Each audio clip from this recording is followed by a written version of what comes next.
Hello and welcome to Raise Your Vibes TV. I am your host, Athena Bahri, wellness leader, Reiki master, author of award-winning book, Raise Your Vibes, and creator of Crystal Reiki Healer, bringing you spiritual education, meditations, the gift of Reiki, and inspirational guests from around the world to help guide you on your journey to live happier and healthier. Thank you for tuning in to Raise Your Vibes. It is such a gift to be sharing energy with you today. And today's show is sponsored by Westwood Clinic of West Los Angeles, California, where wellness is found with compassion, chiropractic care, and healing tools of the highest technology for your physical pain relief and healing. They are a certified MLS laser therapy facility, helping thousands of patients reclaim their health and overcome the limitations of living with pain. Find out more about this amazing healing space at westwoodclinic.com. And now we have a very special guest joining us today from Toronto, Ontario. Please welcome Dr. Monica Vermani. She is one of Canada's highest rated clinical psychologists, a public speaker, teacher, mental health advocate, and author of her new book, A Deeper Wellness. Dr. Vermani, thank you so much for joining us here on Raise Your Vibes. I'm so grateful to have you on the show today. Thank you, Athena, for having me. Oh, thank you. So you have worked in the clinical psychology field for, I believe it's over 20 years, right? At this point, what was your inspiration between, going from helping patients to moving into writing about it with your book, A Deeper Wellness? So I've been fortunate enough to work in the field for, as you mentioned, over 25 years, and I've worked with women and men in correctional facilities, abuse shelters, hospitals with just anxiety disorders, children and families with anxiety, brain and spinal cord injury, and military 9/11 responders. So I've worked with a variety of people that suffer with stress, mood, anxiety, and traumas from various walks of life. And then I have my own private practice with couples and families and children and substance. And during the pandemic, there were just more and more of a desire and a need for people to have resources accessible. Right now, access to resources is feeling a little bit hard. Many people are feeling overwhelmed with symptoms that maybe popped up during the pandemic. But my own patients, had regular sessions and they wanted more supports. So during the pandemic, I created a podcast where I wrote an article every week. I recorded a daily meditation to that same topic, little tips on how to work through stress, mood, anxiety, working on setting boundaries, guilt. And people loved the exercises that I gave with the articles. And then I decided, well, let me put a workbook together that as you're working with me, it's like a supplementary text for additional support.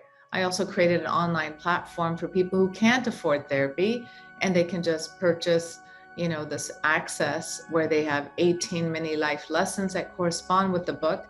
And it's just additional resources for people who either feel time limited or financially not able to support themselves in getting regular treatment with a psychologist or mental health practitioner. Right. And some people, there's also that kind of stigma around psychology and, maybe not wanting to share that they need help, or maybe sometimes even not even knowing they need help. So, the pandemic brought up anxieties and fears and all these range of emotions, and then trying to get back to life post-pandemic has also had its challenges. So how do people know, besides maybe, from acute senses, but just like your average person, how do they know when, it's time to have a mental health, checkup here?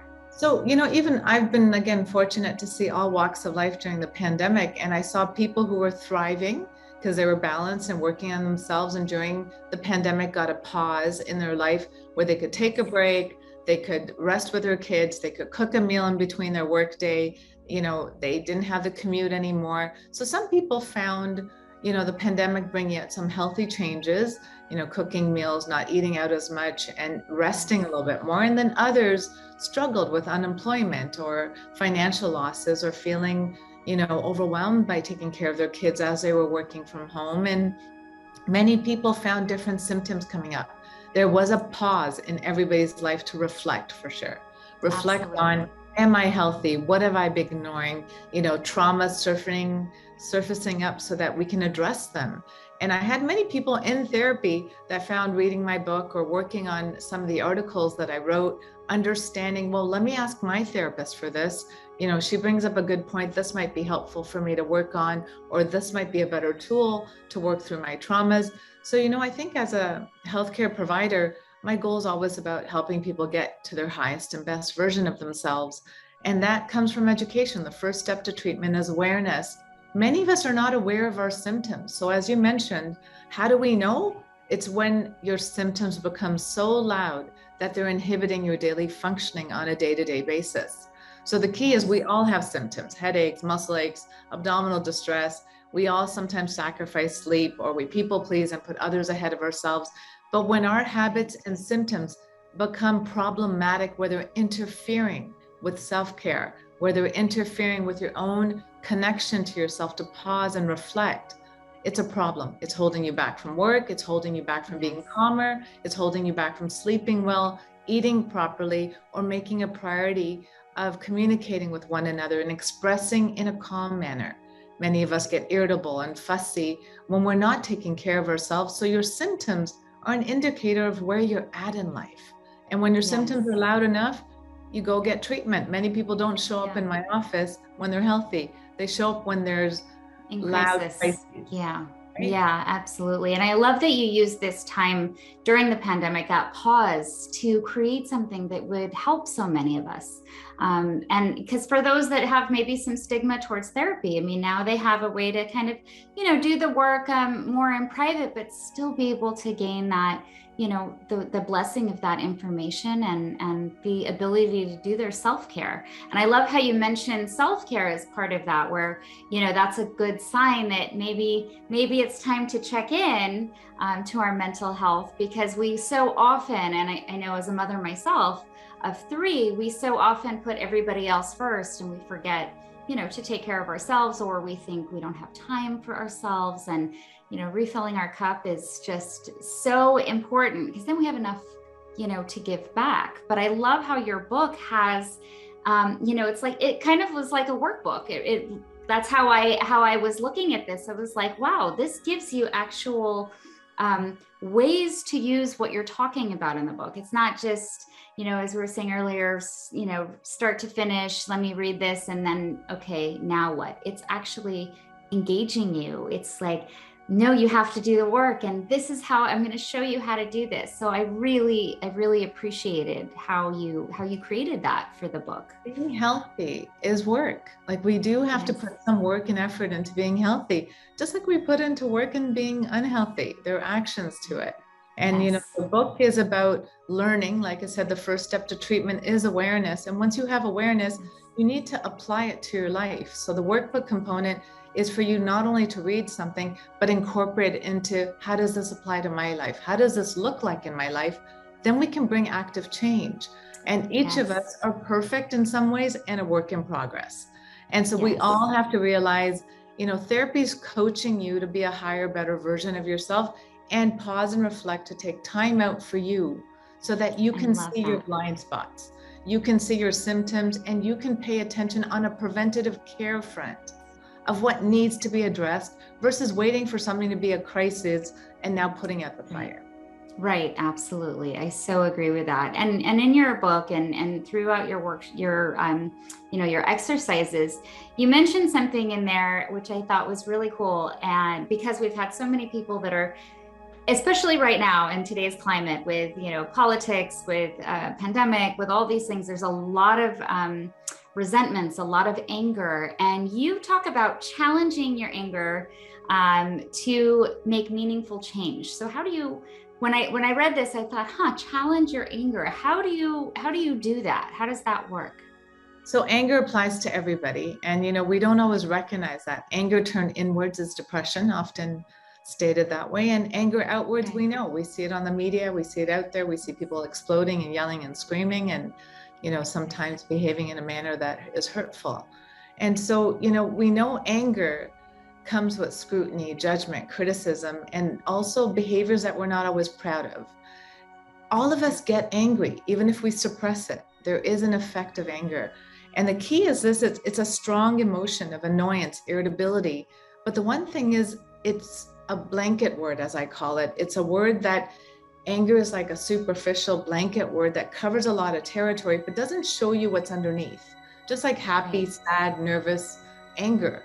They're all blanket words. They tell you something, but they don't show you where it's coming from, what's underneath it, where is it stemming from? And it's important for us to start recognizing what's beneath my anger. We're in charge. People don't make you angry. What you hear or see as you interpret and, internalize if triggers you. And so it's important for us to recognize, anger is a good thing. At times it forces us and propels us to communicate, ask for things, change our dynamics. To me, all human behavior, all symptoms have a purpose. They're a catalyst for change.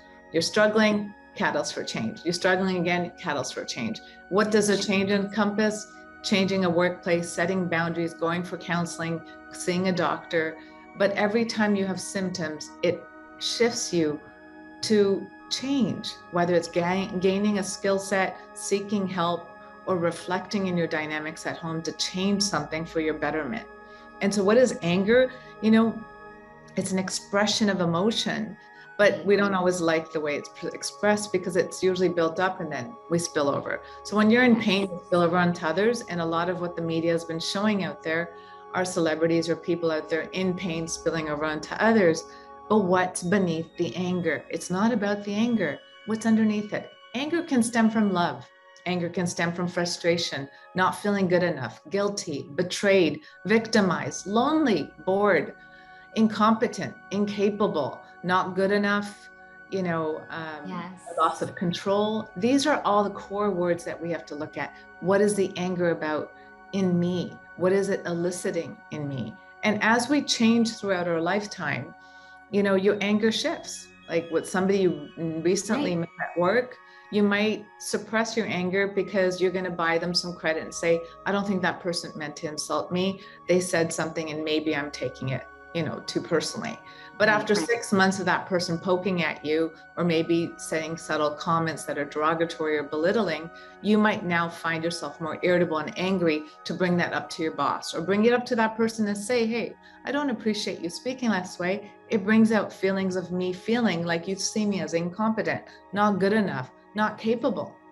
Right. So how do we prevent, because anger often becomes reactive to all of these things that we're feeling.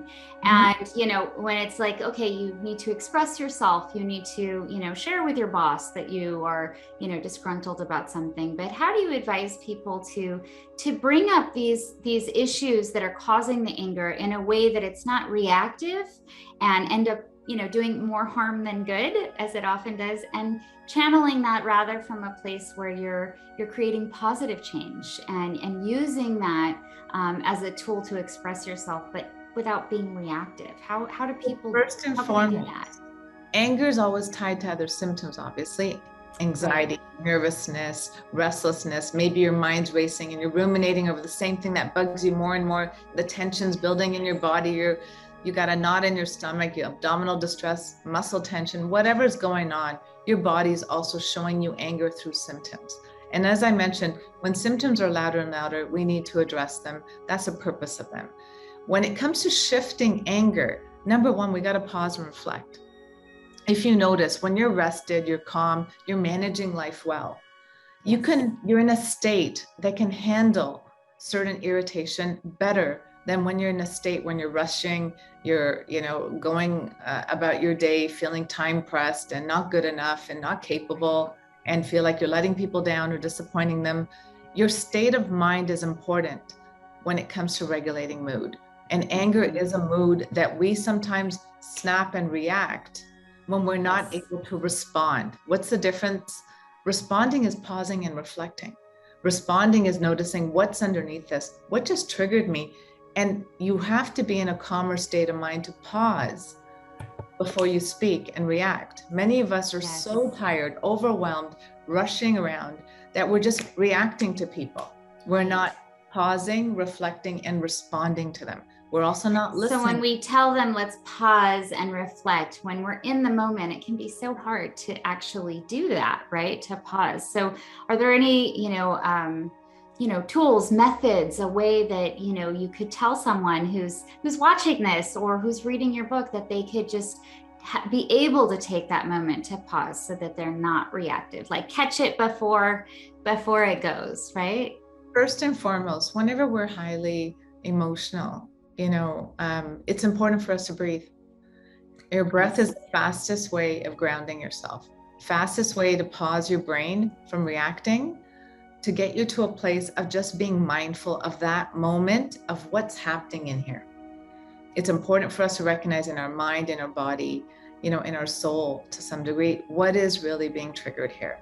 And by breathing, you ground yourself to kind of get out of your head from the racing and interpreting or misinterpreting things, to just breathing in it to say, what is going on within me? And how do I appropriately handle this? And the other way to breathing is one fast way to ground yourself, but connecting to any of our senses is a fast way of grounding ourselves. So having a piece of candy, tasting something, hearing sounds in your neighborhood, the birds outside or the fan in the other room, seeing things in your room, noticing objects, the plant, the bell, the crystals, the book, right? By noticing. And these help so much with anxiety too, right? When people start to spin. I think all of these emotions, this can be really helpful. I love that. Like just activating the different senses. That's so perfect because it kind of takes it, that causes the pause, right? Yeah. Because then your mind has a chance to just hold on, and then we can return to it when we're a little bit grounded. Grounded. Yeah. I love that. And when I took when I took a mindfulness class, several years ago through UCLA, one of the things, that they were teaching in that was about the belly breath. So I love that you brought the connection with the breath here, because it actually creates a physical change in your body by, when you take the breath instead of from your chest, but through your belly, you're actually causing, actual changes, like with the release of cortisol and how your brain functions, and taking everything down a minute. So we're finally starting to connect, it's funny that it's taking us all this time, we're finally starting to connect the power of our breath, this is what keeps us alive. This is why we're here, right? Is that breath. And it can be used as a tool for our emotions, for situations that feel out of control. And I think that's probably one of the hardest things, is people do feel so out of control, especially in the last few years, right? When you speak about breathing, it's important for us to recognize, like, as children, we're breathing properly. And then as we grow, we start getting into the hustle bustle of life, and we do short and shallow breaths. So bringing our breath awareness to our belly is a fantastic way of bringing more air in. But the other thing to add in, because we're in such an anxiety-provoked, world of stress and depression, it's nice to get away from whatever's ruminating and racing in your head to focus on your breath. And so sometimes even counting 4 seconds inhale, 4 seconds hold, 4 seconds exhale, 4 second hold, and just doing a box method, or a 4 second inhale, 4 second hold, 6 second exhale, 2 second hold, changing it up by counting, you get your head out of whatever you were worried about, and then you ground yourself with your breath. And breathing's the fastest thing to get you to a place of composure. And then you can pause and reflect to think about, what do I need to say here that is appropriate and is not reactive, but responsive to the situation? And what answers are in my highest and best, versus provoking conversation or poking the bear and getting us to a place of irritation and anger, or spilling over onto others in pain and doubt and anger. Projecting all of those negative emotions. So how do we work on, once we get ourselves, into this state of pause and, actually able to relax and think about what's going on with us, how do we then work to break these patterns, like these negative thought patterns and behaviors, self-doubt, fear, anxiety, because they are, a pattern that we get sucked into, and it becomes almost like second nature, right? It's a reactive thing because it's our normal. How do we start working on breaking those negative thought patterns and behaviors? So life really is about replacing one thought with the other, replacing the negative thought with something more adaptive and positive for ourselves. And what happens is it's like a muscle. The more you exercise it, the bigger it gets. So just like you said, automatic pilot is because the muscle of negative thoughts are reinforced on a day-to-day basis. And we do have to choose consciously to break that pattern and bring us into a state of positivity. Yes. I statements. Take ownership of your feelings. People are not out there to hurt you. Sometimes you are internalizing it, you're personalizing it. And it's not about people's opinion of you, it's about your opinion of yourself. When you're solid about your opinion of yourself, you're not wavered by people's criticism, scrutiny, or their spillage of stress onto you. And it's important for us to start recognizing I got to take accountability for my emotions. I'm not a football being passed around by people around me. I'm grounded in myself, knowing I do the best I can with what I have. And when it comes down to anger, anger, anxiety is self-doubt. You're doubting your ability to handle things, or you're doubting, how people are viewing you, your capabilities, your self-esteem. We need to first work on the inside. We need to do, our own raise our vibes, as you call it, of going inwards and raising ourselves to be our highest and best version of ourselves. Be that VIP, very important person in your life. I always say, don't give from your well, give from your overflow. Meaning don't give from an empty place where you're giving. You got to take care of you. And when you're reserved or at the top, you are able to give people better. And that's where you can control your anger, and you're more in a calmer state of mind and body when you're able to realize, like, okay, how do I prioritize so I make me time? How do I prioritize to have 3 to 5 things that bring me joy every day, that makes me see life with positivity, versus making it all about responsibility, sense of dread, feeling tired, overwhelmed, and reinforcing that same pattern of maladaptive patterns, drugs, alcohol, to take the edge off, versus connecting to nature, going outside, talking to a friend that lifts you, or listening to podcasts like this that lift your vibes and make you get perspective to correct and continue. We all wobble. It's human nature. It's important to correct and continue. And these reminders that we give people allow them to do that. And that's how you control your anger. The first step is awareness. What are my triggers? What am I doing to better myself? Am I in a daily state of feeling in charge of my life? Or do I feel like I'm bouncing around by everybody's expectations of me? Right. Yes, I love this. So we have the breath, we have ways to calm ourselves, to pause, and we need to refill our cup. What are some ways that you would recommend, like from a psychologist point of view? You study our wellness, right? So what are some ways you would recommend that we can do this? Like easy ways, things that are not so hard, that we can do every day, just, small little things that we can create these positive changes. I once worked with a depressed group of people in a correctional facility. And I remember asking everybody to write down, 5 things they liked or made them smile or brought them joy. And they wrote it. And then I said, when was the last time you did any of those? And they all just looked at me and like, I haven't done this for months or years. And that's the key.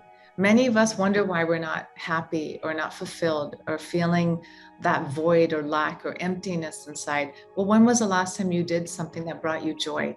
So simple things that brought you joy, lifted you, made you smile, watching a comedy show, listening to a song that lifts you, talking to a friend that you always feel great with after, eating a treat, going outside in nature and just listening to the birds and connecting to the air and getting a break from your desk, taking lunch away from your desk, hugging your child for so 30 seconds, hugging loved ones, playing with your pets a little longer, doing simple things, a bubble bath, baking goods, helping somebody.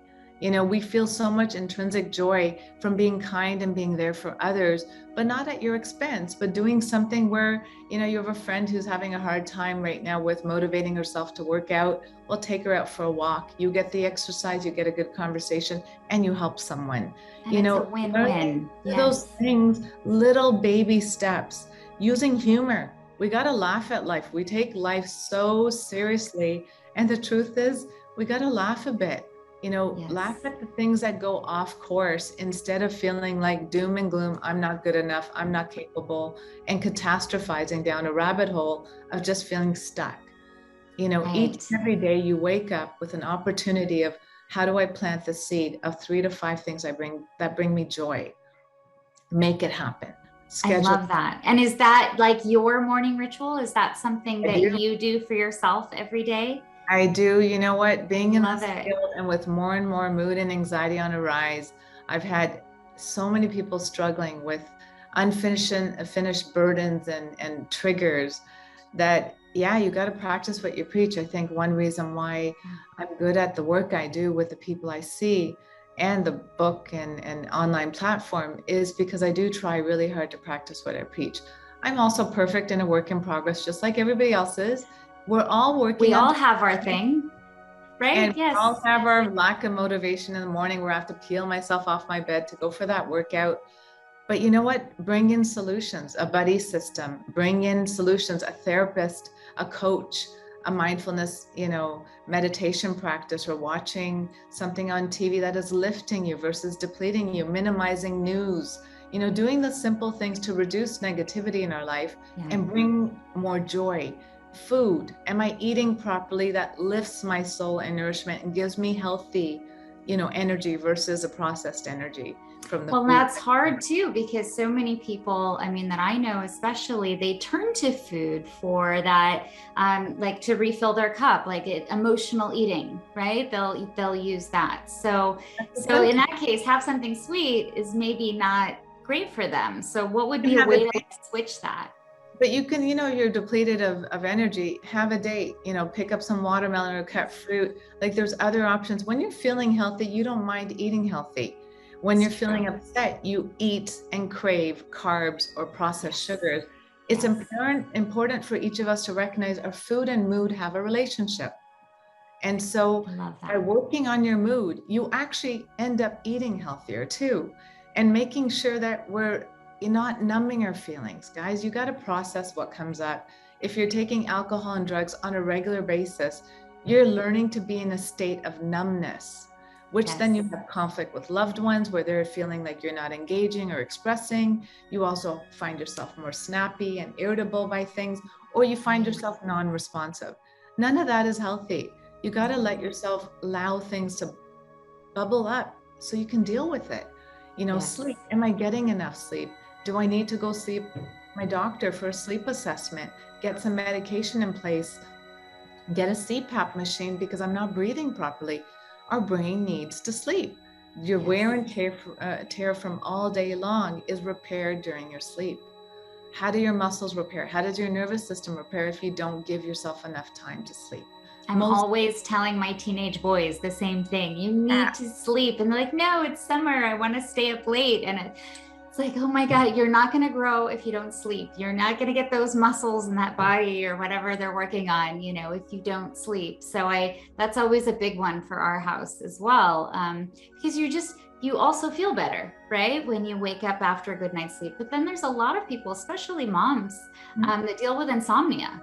And getting to that sleep is really difficult. So how would you help them through that? Yeah, and then causes anxiety. You got to understand it. You got to understand, why is my sleep off, right? So stress is when your activity level surpasses your energy level. Activity is physical and mental. This gap is stress. So you have two options: bring down activity, but we got to work, we got to go to school, we got to do things. So you can only bring this down so much. The next option is to bring up energy. 4 sources of energy. We spoke about food, eating properly. Second one is sleep and getting enough so that you feel equipped. We all sacrifice some days, but other days you need to bring in quality sleep. Third one is exercise and breathing. Breathing is the fastest way, or exercising forces us to breathe deeper, and they ground us and they bring us to a place where your mind feels calmer and out of the worries of day to day.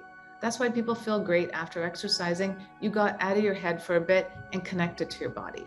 And the fourth one is a calm state of mind, dealing with things that you're not dealing with, unfinished business, traumas that keep bubbling up, conflict with your partner, work issues, wanting to change jobs. You got to reflect on your life. Am I living my highest and best? Or am I stuck on that hamster on the wheel, not fulfilled, but feeling like I'm not going where I want to go? During the pandemic, I heard a lot of people have existential questions. What's the point of it all? The bigger picture of it. The bigger picture is whatever makes you happy. Let's reflect, are each of my roles in life, work, social, intimacy, self-care, spirituality, am I feeling fulfilled in that? And if not, where am I? Where do I want to be? How do I bridge the gap? That's what therapy is about. That's what working on yourself is about. And that's what taking a pause and reflect is about. And that's so great because you have all of these exercises to help people actually do that, not just read about it, but actually do that. And you have a course for this too, right? Where does that work in, together with the book, or is that something separate or? Yeah. So working with so many people, what I've learned is everybody learns differently. Somebody likes to read and write things. Somebody likes to just read. Somebody likes to listen to it. Somebody wants to see me teaching it.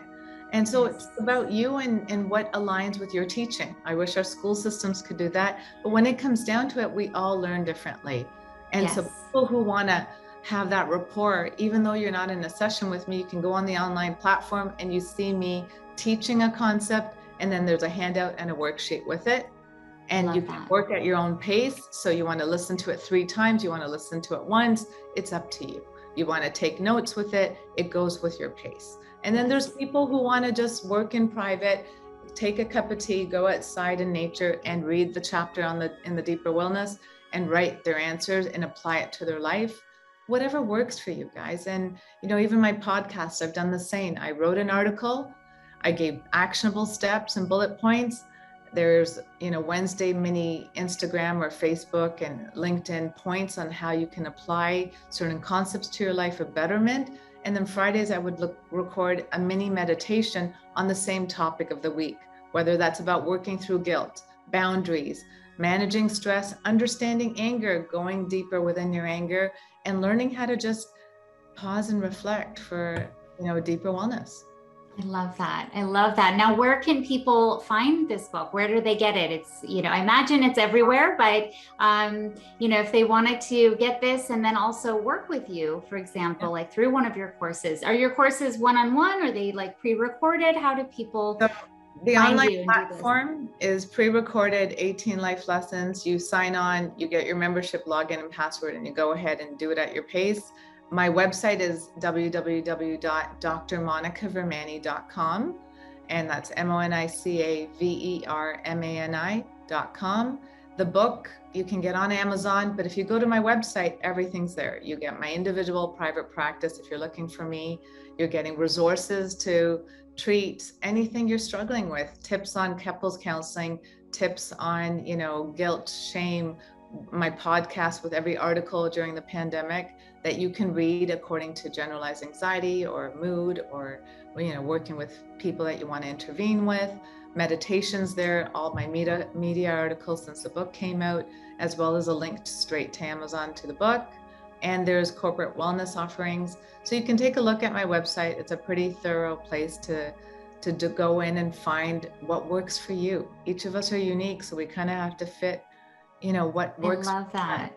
Yeah, what works for each of us, in our own way, because we're all unique and we all have our own way of learning, as you said. And would people be able to actually have a coaching session with you, or are you only in Canada? Can you do virtual? How does that work?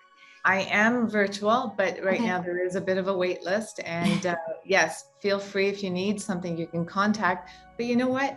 Psychologists are out there in every province and every place out there, and you can find someone close to home. Sometimes it is nice to go to an office place and have that mini break. I love how some of my patients, once the pandemic started shifting, wanted to come back in office for that ritual, they say, of like leaving work or leaving their home, getting a cup of tea, walking to think about what they're going to talk about, come in this beautiful office space, talk, bond, and then when they go home, reflect on what we talked about.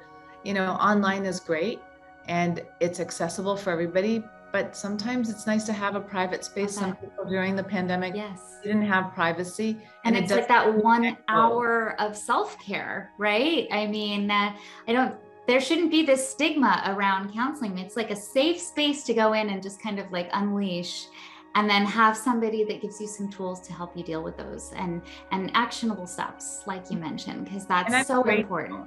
Yeah, I'm so grateful that we have these online platforms. And so, yes, you can definitely have an online session or in person. as well as just look at the resources and see what fits you and when you're ready for it. Sometimes, you know, it's not about bringing change now. It's sometimes bringing change when you're ready for it. And many of us are working our way up to prioritizing ourselves. And all I'm going to say is you deserve to be in your highest and best, and start where you're at. It's baby steps to just bridging that gap of where I am to where I want to be. And bridging that gap isn't that hard, but we do have to take actionable steps to get there. Being healthy does take work. Takes work. Being honest. And helping others, you know, that's part of our journey, helping others and helping our relationships, right? I mean, we can do all the work ourselves, but, you know, we see our partner struggling, for example, or a child or a parent. I love that this also has ideas in there that you can kind of, you know, make suggestions like, hey, maybe this could try this worked for me. Maybe this will work for you, or even something they can do together, right? You had mentioned couples doing your workbook together. I love that. Well, one of my friends got married to a girl in Colombia, and they bought the book there off Amazon, and they video called me and said that they both were reading it chapter by chapter together and then doing their homework separately and sharing it with one another. And I'm like, what a brilliant idea. And I've had people doing that with their children. Let's both do a chapter. And they're working on things in their family unit. The key, you said, is I got to work on me for the ripple effect around me to be healthy. And so you can't going around telling everybody else to work on themselves when you're not doing the work. Sometimes 100%. It's not about helping shift other people. It's about being a good role model. So the more I work on me, my family members are seeing it. You know, my children are seeing it. My partner's being influenced, and they're like, hey, what are you doing? I want to do more of that. You seem like you're in a good place. I want some of that energy. And then you move outwards to your workplaces, to your friends, to your colleagues, to even the world on a greater scale. It's not about changing the world we're in. Let's, you know, individually work on ourselves so there's a ripple effect that is positive, that is lifting, that is about healthy adaptive changes than staying stuck in maladaptive patterns. Yes, I love that. I mean, we're all connected after all. And, you know, a lot of my own practice, my spiritual practice kind of started like that. It was rather than kind of like, here, try this ritual, because I have a lot of rituals in my own book. It was like, let me just do this. And then when the kids were, you know, curious, or my husband was curious, it was like, oh, you know, it's just like this. Do you want to try it?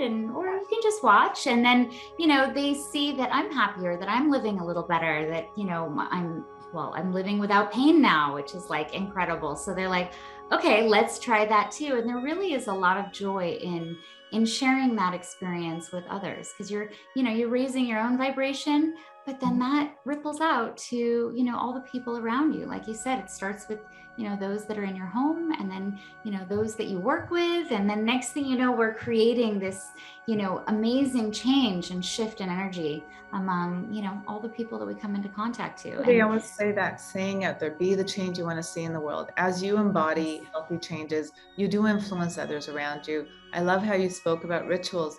You know, rituals are nothing, you know, too taboo or weird. They're just a pause. A ritual is creating a pause in your day to go out in nature, to eat lunch away from your desk. Rituals are little pauses that are aligned with you, bringing in practices to keep you connected.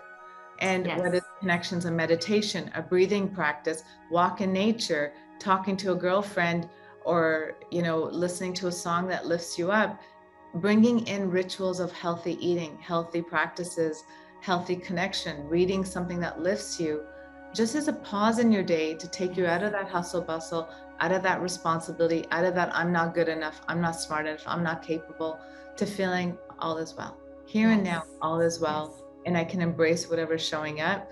And good or bad, life is just a series of experiences. You can ride out the challenges easier when there's extra self-care in place.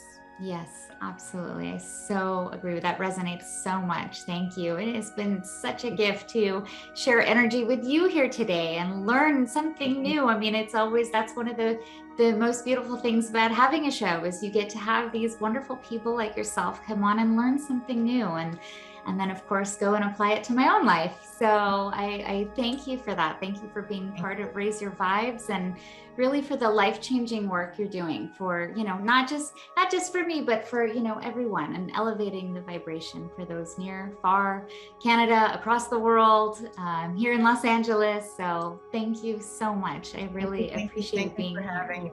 Yes, we are all connected, and when you vibe higher, everyone around you will too. Let us raise our vibes together as one. And to close, I will leave you with a sacred Reiki Reiju blessing for your highest good. You can learn more about the beautiful Japanese meditation art of Reiki healing and how it can create positive changes for your life at crystalreikihealer.com. So please take a moment to settle into your sacred space, whether it's in the car, at home, or simply with your intention to receive this moment of positive healing. Allowing your body to relax, your mind, body, and spirit as one. And we will begin by cleansing your aura, sweeping away any negativity, negative thought patterns, beliefs, and bringing that divine healing light up through your crown, from the universe, and over your ears, that everything you hear be from a place of love. And to your mind's eye, that everything you see, that everything you believe and feel about yourself be from a place of love. This is your safe space. And to your mouth, that everything you say be from a place of love. All that self-talk, loving yourself, making it positive with that beautiful positive energy. And to your throat, that everything you communicate, everything that you hear, that you listen to, that you express, be from a place of love and self-care and self-love. And over your heart, that everything you feel, everything you express radiates from a place of love from you and out to the world, allowing you to be the change you want to see, allowing you to share that loving energy with those near and far. And to your hands, that everything you touch be from a place of love, that you allow that energy of love to penetrate everything you touch in your life and in your world. And then bringing that beautiful energy from your feet up through your system and showering your entire being with the vibration of love. Please bring your hands together in prayer position known as Gasao for a moment of gratitude. Gratitude for the gift of Reiki energy and for allowing yourself this moment to receive. Please have some cool water to assist grounding whenever you're ready to come out of this moment. I am your host and crystal Reiki healer, Athena Bahri, and I am so grateful to have shared energy together today with the wonderful support of our sponsor, Westwood Clinic. Living without pain is their gift to you. Join me here next week for another episode of Raise Your Vibes. Wishing you all so much love, healing, and many blessings. We would love to feature your brands and products on our show, Raise Your Vibes. Please contact info@raiseyourvibestv.com for sponsorship opportunities to raise awareness to your brand. Disclaimer: Reiki and other forms of energy healing shared on the show are meant to be supplementary healing practices. Always contact your medical licensed professional for questions or concerns regarding your physical, emotional, and mental health. Thank you.